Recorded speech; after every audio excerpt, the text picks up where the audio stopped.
So as you can see before you, I've done a little bit more work on the modelling for this scene. We have the head, the scarf, the snake and the body, all which we created previously, but I've also added in these branches and started to play around with the whole composition of the scene. I've also added in some basic lighting, and this is all just to help me get a feel for where things should go, what's going to be rendered, what's not going to be rendered, because that's quite important when it comes to texturing. For example, if we're looking from here, if this is where we're going to render, there's no point spending lots of time texturing the back of him because that's just never going to be seen.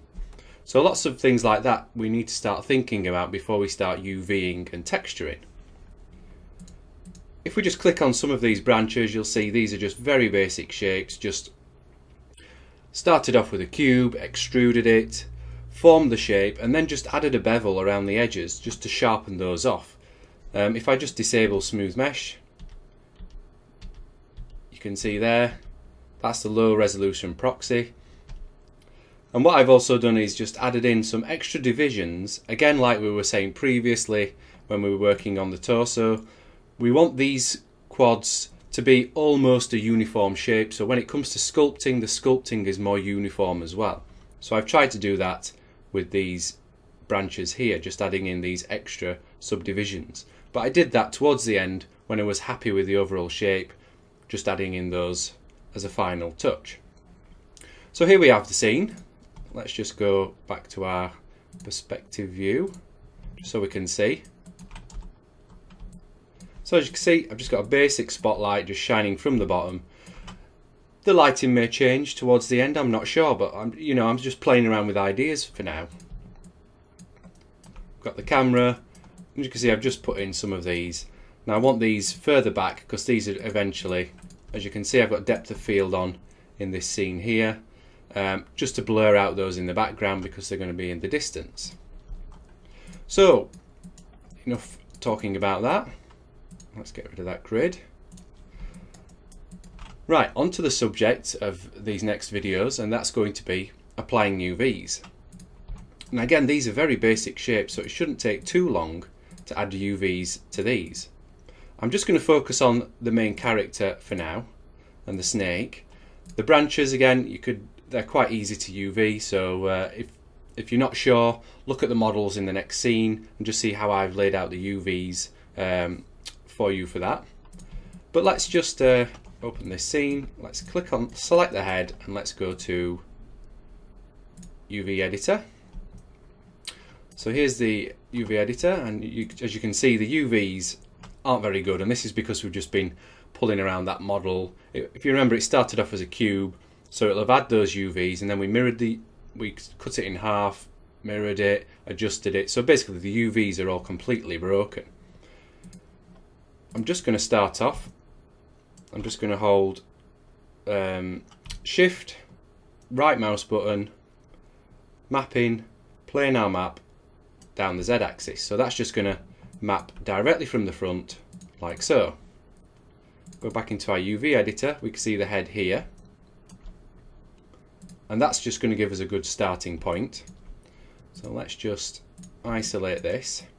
Now previously I said that we know that we're only going to be rendering this from the front, so there's no point in spending lots of time messing around with the back of the model. So to add to that, we can also place our texture seams at the back of the model too.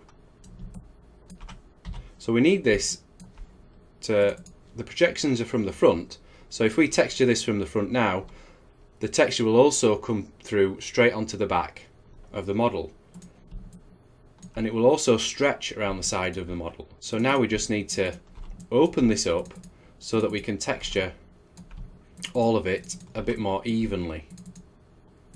And this also goes for the sculpting as well. So what I'm going to do is just use our four corners. We'll keep that seam there, otherwise the back's just going to be completely detached. Let's deselect those there.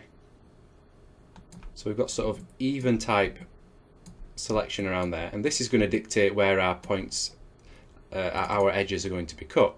Just going to polygon, cut UV edges. you can see these bits that are highlighted in green. These are all the elements that are new in Maya 2016. So we can cut those edges. I'm just going to select those UVs and I'm going to right click on the Unfold Selected UVs tool. I'm just going to use Unfold 3D. Just move this over here. I'm just going to click Apply. As you can see, that's just unwrapped that very nicely and very quickly. Just going to turn that around just to line it up a bit, scale it down.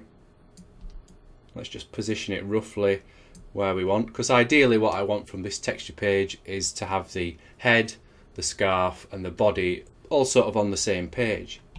If you want, you could have the head on its own page, the scarf and the body on their own pages. It's entirely up to you. But as we can see now, this has unwrapped the UVs for me. And that looks pretty good. I'm quite happy to just move on with that. So let's close that down. Let's go back to here. So let's select the body next. I'm going to do exactly the same. Mapping, planar map Z. And then this time I'm just going to create a seam down the back. Let's just open up our UV editor again and just do the same. Cut UV edges. I'm just going to select the UVs, open up the options here and apply. Now I don't think you need to select the UVs. I think I'm just used to doing that with my particular workflow, because if you've got a model which is made up of lots of elements, you select the UVs on the part that you want to edit. Because this is a single model on its own, you can unfold the UVs anyway, it doesn't really matter. So let's just scale that down. Now we are going to tweak these UVs as we go, but for now these are just giving us a good starting point. And again, let's just go through and let's select the scarf. And even though this is 3 different objects, I'm still just going to do the same. Planar map XYZ. And again, we can just do a split down the back of the scarf there, because the back of it is not going to be seen. Cut UV edges on that, and let's just go back down. And then for these scarf elements here, and looking at the model, this may be a bit thick, but then we may leave that thickness because it adds a bit more to the style of it. So let's see what's going to be seen the least. If we look from the front, so maybe we cut down this edge here. Now that's selected all the way around, so maybe we don't want to cut there because we want this to unfold. So again, we'll cut those UV edges. And the same with this one. Let's look from the front, so probably this back one here. Deselect those.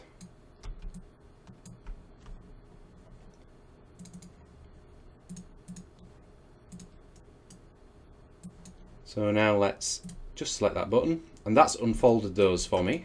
Again, it's just really quick. So let's move these elements over here. So we know these are for the scarf.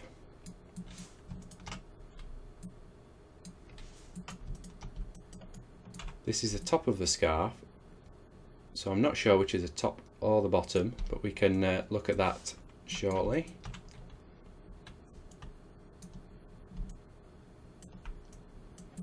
That's it. Let's just move that up there. So we now have our 3 elements.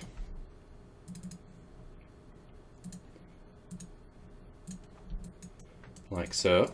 So we've got the head, the scarf and the body, and they all have a basic set of UVs. If we come to the snake, let's just see what the UVs are like on this. If you notice, because we use the helix, the UVs are already laid out in quite a nice way. It's quite flat, quite uniform. So for this, we don't need to add a new projection. What we can probably do is use these UVs as they are, perhaps we just make use of the full page. So we'll scale this up like so, and then we have these elements here which are the caps. Move these over. Now they don't need to be as big because they are just the caps and they're really tiny, and one of them is hidden anyway. But what that means is we can